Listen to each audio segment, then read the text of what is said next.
Sveiki, su jumis Blender Lietuva ir šiandien atnešiau šiokių tokių lauktuvių. Šiandien mokysimės, kaip sukurti gatvės vaikų stiliaus animaciją. Tutorialas bus gana ilgas, bet jo esmė, kad jūs kuo greičiau pradėtumėt kurti panašias animacijas. Tai tikrai verta. Jei nematėte gatvės vaikų, būtinai pažiūrėkite, rasite nuorodas aprašyme.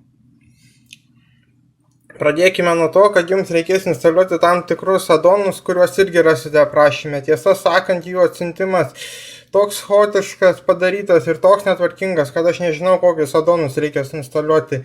Bet kažkaip padariau ir radau viską, ko reikia, o reikėjo ieškoti per kelis skirtingus puslapius ir naudoti skirtingas versijas. Pavyzdžiui, 0.30.1 netinka, o 0.30 jau tinka ir panašiai.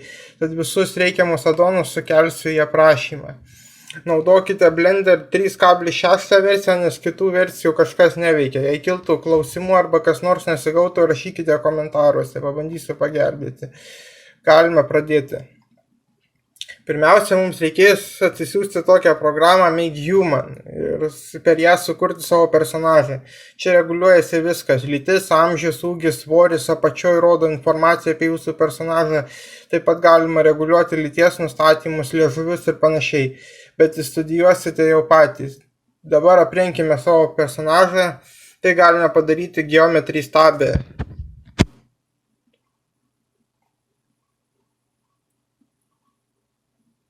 Kažką nesudėtingo. Geriausia aprengti vienu sluoksniu drabužių, nes rengiant du sluoksnius, pavyzdžiui, marškinėlius ir striukę, kaip šiuo atveju Evaldas vilki, tai apatiniai drabužiai, kaip aš sakau, prateka į viršų. Čia tokia rekomendacija, kurios nebūtina laikytis. Na, kad jau aprengėm ir pabaigėm savo personažą, uždėkime jam skeletą. Ta galima padaryti Pause Animate skyrelyje. Mums reikia nustatyti default skeletą, nors čia tų skeletų irgi yra velnias gyvas pasirinkimas. Yra net skeletas žaidimui, bet mums jo nereikia. Dabar eksportuosime Make Human Exchange. Kiti formatai mums netinka, tik atsargiai nesumaišykite eksportavimo su saugojimu. Galima įsaugoti projekto failą, kad jį būtų galima vėliau perrinkti kitais drabužiais, bet jei įsaugosite Make Human MHM formatu, Blenderis jo nemato. Mums reikia Make Human Exchange arba MHX2 formato. Nesupratot. Uždedam Mix and Binary file, taip failo dydis bus mažesnis ir pasirenkam Scale Units meter. Dabar keliaujam į Blenderį. Šone matysite mano keys, ką spaudžia ir panašiai.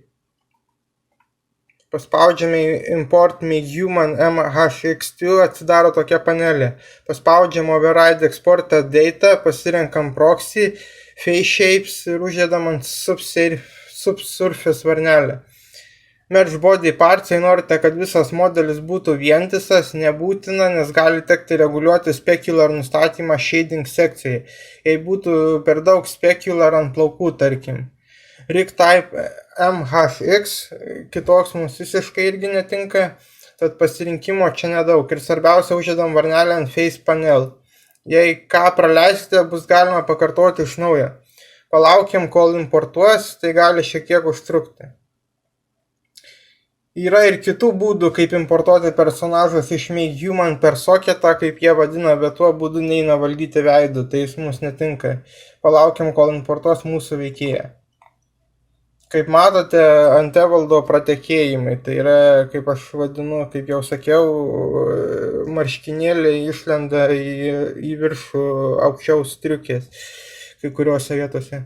Čia dėl to, kad uždėti keli sluoksniai drabužių. Pirmas sluoksnis įprastas ir antras odinė striukė. Noriu atkreipti dėmesį, kad kartais atrodo, kad niekas neveikia ir nesižymi, nes kažkodėl mums personažą atidaro Pause mode, o ne Object mode.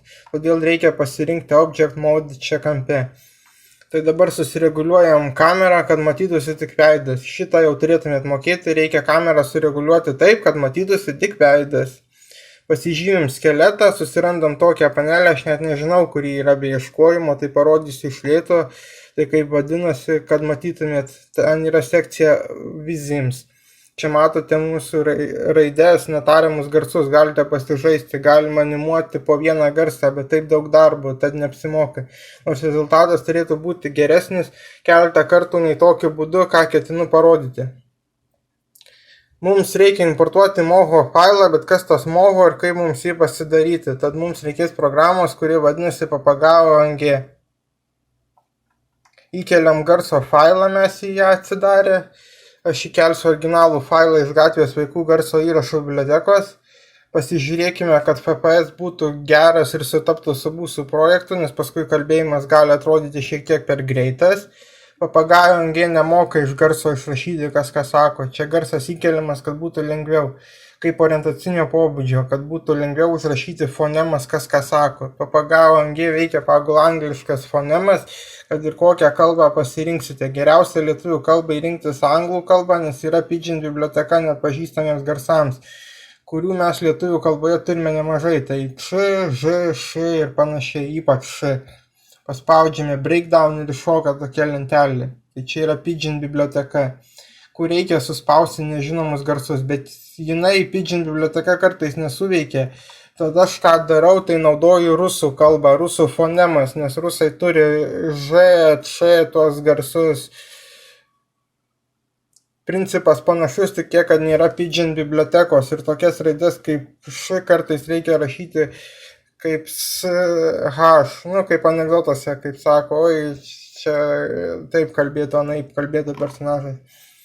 Kai viską susitvarkom, tai yra, kai jau gaunam tuos garsus, kurie ant mūsų garso įrašo turėtų tos fonemos kaip atrodyti, eksportuojame tą failą į Moho. Vėl atidarom Blenderį, susirandam savo Moho failą ir volia, jūsų personažas judina lūpas. Dabar susirandam AMHB panelę ir trumpai pakalbėsiu apie ją. Jis skirta automatizuoti kai kuriuos personažo judesius, pavyzdžiui, akies mirksėjimą. Pavyzdžiui, pasirenkam iBlink, nustatom teisingą projekto FPS ir paspaudžiam Add Blink Track ir mūsų personažas mirksi. Daugiau jau nepasakosiu šiame video. Galite išbandyti ir pabandyti patys ir pažiūrėti, kas gaunasi. O aš lauksiu jūsų darbų Blenderio grupėje arba čia komentaruose. Susitiksime kitose pamokose. Iki greito.